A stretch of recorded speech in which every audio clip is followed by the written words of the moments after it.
کچھ دن میں عارف ٹھیک ہوا۔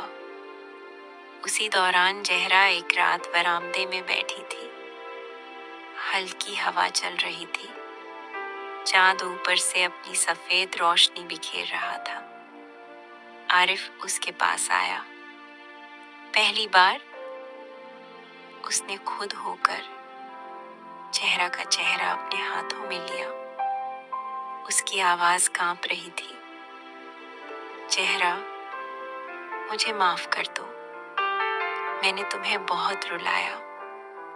میں نے تمہارے حق کی محبت بھی تم سے چھین لی، مگر اب نہیں۔ اب تم میری بیوی نہیں، میری امانت ہو۔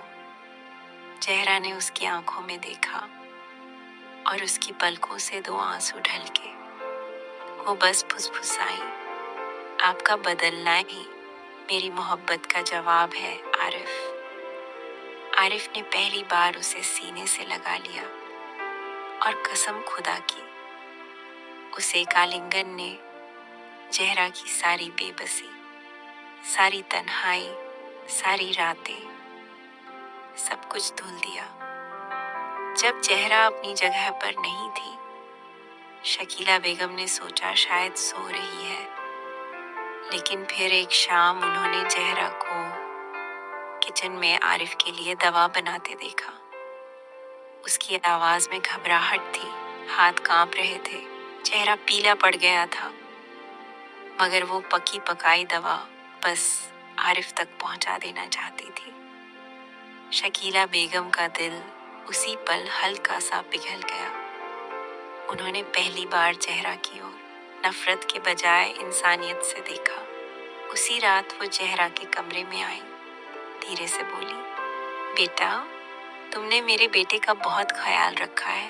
شاید اب میں تم پر نفرت تھوپتی رہی، مگر تم نے محبت سے جواب دیا۔ زہرا نے آنکھیں نم کر لیں۔ میں نے تو بس اپنا فرض نبھایا ہے امی۔ شکیلہ بیگم نے اس کے سر پر ہاتھ رکھا۔ شاید پہلی بار کچھ رشتے دیر سے بنتے ہیں، مگر جب بنتے ہیں تو عمر بھر دل میں گھر کر جاتے ہیں۔ زہرا اور عارف کی زندگی اب ویسی ہی ہو چکی تھی جیسی کسی دعا کے پوری ہونے کے بعد ہوتی ہے۔ نفرت نے جگہ چھوڑ دی تھی، سکون کو دوری نے راستہ دے دیا تھا، محبت کو۔ اور وہ دونوں چھت پر بیٹھے، چائے پیتے ہوئے، بس ایک دوسرے کو دیکھتے رہے، جیسے برسوں سے اسی پل کا انتظار تھا۔